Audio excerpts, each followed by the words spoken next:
Saúdo a todos os irmãos, irmãs, a todos que nos assistem e ouvem neste dia com a paz de nosso Senhor e Salvador Jesus Cristo. Damos graças a Deus por mais uma vez estarmos juntos examinando as Escrituras. Hoje nós vamos meditar a respeito da profecia do fim dos tempos, né? Quando começam a acontecer essas coisas, quais os sinais, os discípulos perguntaram, né, aos apóstolos. Nós vamos ver no Evangelho de Marcos, no capítulo 13, do versículo 1 até o versículo 6. A palavra de Deus diz assim: E saindo ele do templo, disse-lhe um dos seus discípulos: Mestre, olha que pedras e que edifícios. E respondendo Jesus, disse-lhes: Vês estes grandes edifícios? Não ficará pedra sobre pedra que não seja derribada. E assentando-se ele no Monte das Oliveiras, defronte do templo, Pedro e Tiago e João e André lhe perguntaram em particular: Dize-nos quando serão estas coisas, e que sinal haverá quando todas elas estiverem para se cumprir? E Jesus respondendo-lhes, começou a dizer: Olhai que ninguém vos engane, porque muitos virão em meu nome, dizendo: Eu sou o Cristo, e enganarão a muitos. Amém? Até aqui. Nós vamos meditar a respeito do que o Senhor Jesus falou. Hoje nós aqui, nesse tempo que estamos vivendo, nós não temos uma ideia muito aproximada, muito perfeita, do que aconteceu, o que essa fala de Jesus representou para os apóstolos, para os discípulos.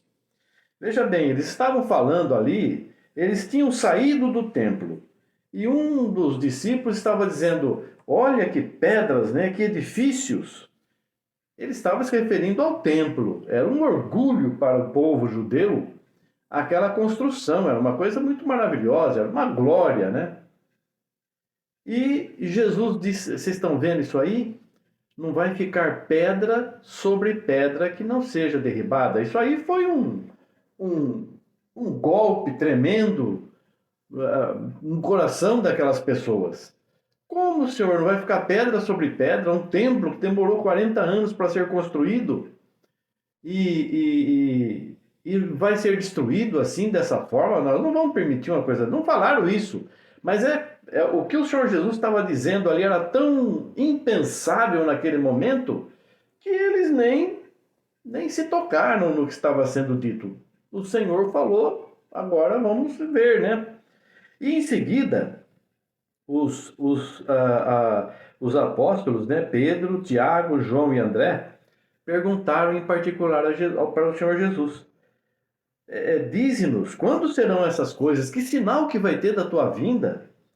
E quando essas coisas estiverem para se cumprir, como que nós vamos saber? E Jesus então falou para eles: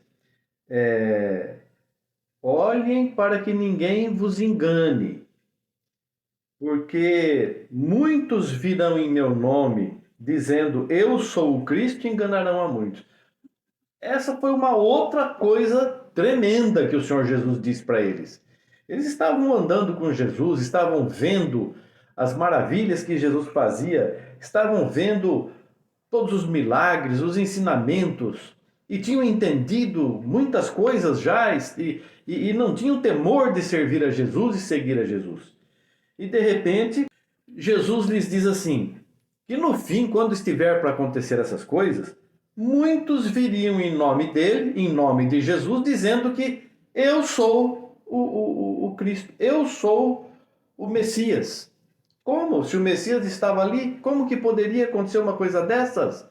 Então são duas coisas, dentre tantas, que Jesus disse que iria acontecer, que no momento em que foi dito, em que foi profetizado isso aí, as pessoas não tinham condições de avaliar a profundidade daquilo, a grandiosidade daquelas palavras.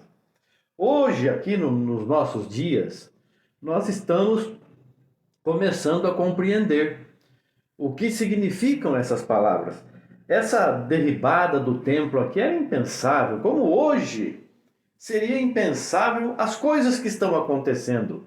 Inundações, terremotos, Ah, mas a palavra prediz, mas nós não tínhamos ideia da gravidade, da profundidade disso tudo.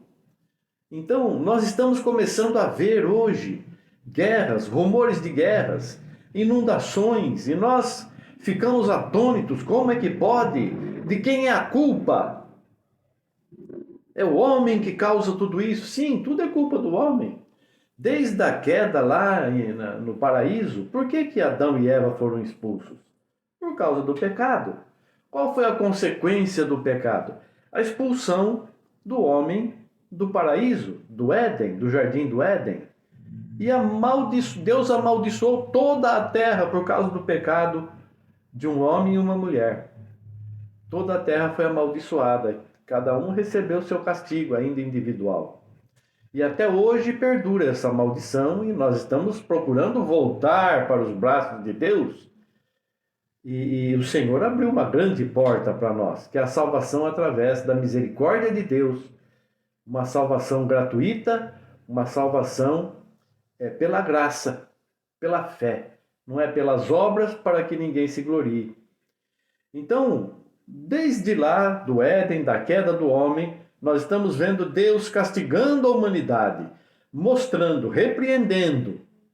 Vemos Noé sendo separado e o resto do mundo perecendo numa inundação mundial. Separou Noé e os animais e aves escolhidos, répteis.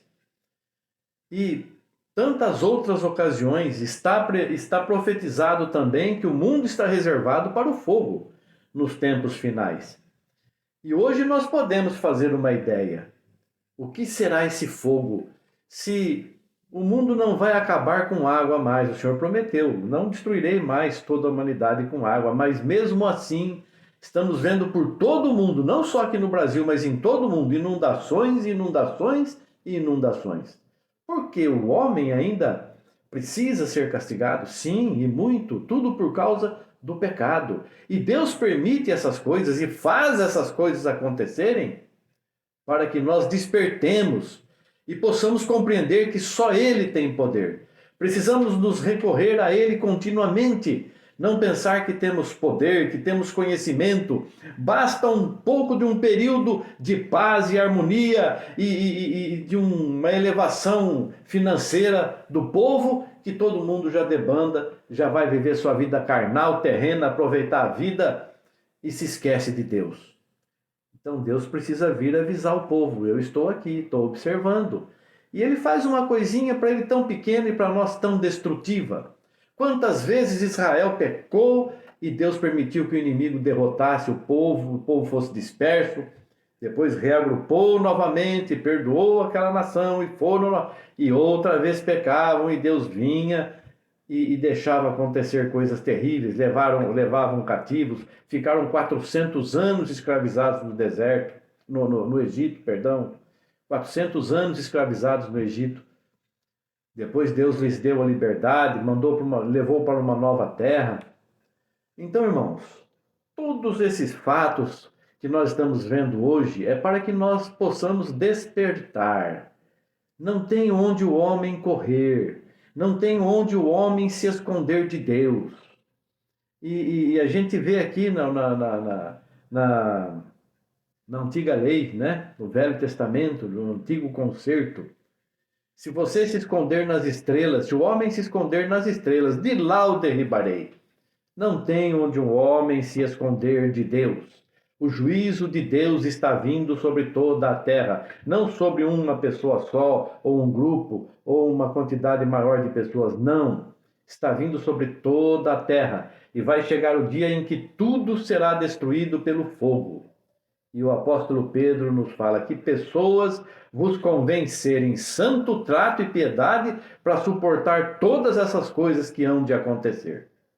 Então, a partir de agora, nós temos que viver em santidade. A palavra fala: quem é limpo, limpe-se ainda, continue se limpando. E quem é sujo, continue se sujando.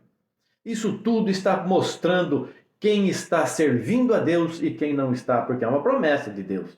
E vereis novamente a diferença entre o que serve e o que não serve a Deus. E nós estamos vendo a diferença. Quantas pessoas ajudando e socorrendo o seu irmão, o seu semelhante, procurando levar ajuda e outros até impedindo que isso aconteça, impedindo que a ajuda chegue. É o inimigo de nossas almas, representado nessas pessoas, essas pessoas cheias de ódio, que não têm amor, que não têm qualquer empatia com o seu semelhante, não têm qualquer ligação com Deus. Não estão olhando para as coisas celestiais, não estão se importando que o templo vai ser destruído, não estão se importando se vai haver julgamento, nem creem em Deus. E cada vez mais se afastam de Deus, estão cada vez mais próximos do abismo. Mas aqueles que servem a Deus, cada vez mais estão santificando suas vidas, cada vez mais estão prontas para amar a Deus, estão amando a Deus e ao seu semelhante e ao próximo, estendendo a mão para o necessitado, orando em favor de todos, sentindo a dor do seu semelhante, do seu irmão, do seu próximo. Então nós estamos vendo tudo isso acontecer, através de todos esses fatos que estão acontecendo nesses dias. Não são dias de alegria carnal, mas são dias de alegria espiritual. Por quê? Porque o Senhor diz que eu corrijo aqueles que amo, eu corrijo aqueles que recebo por filhos e filhas. Então o Senhor está corrigindo o mundo, está açoitando a cada um de nós, está mostrando o seu poder, está mostrando que Ele está olhando a humanidade. E vai chegar o dia em que tudo isso, esse sistema de coisas vai terminar, mas até chegar lá, virá ainda muito sofrimento, quando nós vemos aqui nas Escrituras. Cuidado, muitos virão em meu nome. Quantos estão vindo em nome de Jesus? Eu venho em nome de Jesus, em nome de Jesus eu falo, em nome de Jesus eu profetizo, em nome de Jesus, em nome de Jesus. Então eu sou o pastor, eu sou o ungido. Ungido significa aquele o esperado, né? O que dirigente, aquele que Deus enviou. Nesse caso significa isso, mas ungidos somos todos nós que temos o Espírito Santo de Deus, que entendemos as coisas de Deus e procuramos obedecer a Deus com amor, com sinceridade. Então, irmãos, irmãs, você que nos assiste, nos ouve nesse dia, é tempo de santificação, é tempo de olharmos para Jesus, confiarmos na sua palavra, como aqueles varões do passado, mesmo que fossem terríveis aquelas palavras que ele dizia e que ele disse, mesmo que de momento poderia parecer que seria impossível que aquele templo fosse derribado. Poderia parecer impossível que viesse alguém se fazendo passar por Jesus. Mesmo pareça impossível para nós essas coisas, mas elas acontecerão. Então, quando você pensa, mas tal coisa não vai acontecer, mas o Senhor Jesus prometeu, o Senhor Jesus disse, o Senhor Jesus profetizou, certamente vai acontecer. Que Deus possa nos dirigir, possa nos instruir, e para que nós recebamos essa instrução, esse conhecimento, temos que estar com o coração aberto, ter a nossa mente pronta para ouvir a palavra e guardar no coração, conferindo sempre com as Escrituras o que o Senhor Jesus nos alerta, o que o Senhor Jesus nos diz. Amar a Deus sobre todas as coisas e ao próximo como a ti mesmo. Então, ajude, ore, socorra, mas primeiro cuide da tua vida. Santifique a tua vida. Busque o caminho estreito. Não pense nas coisas materiais, pense nas celestiais, onde nós vamos viver eternamente com Deus. Que Deus abençoe você, querido irmão, querida irmã. Que possamos a cada dia limpar cada vez mais a nossa vida, a nossa alma, o nosso espírito, o nosso ser. Sermos cada vez mais cheios da luz de Deus na nossa vida. Sejamos a luz e o sal que alegra o Senhor Jesus Cristo e que traz vida e paz a este mundo. Deus abençoe a todos, em nome de Jesus Cristo. Amém. Graças a Deus. Amém. Amém.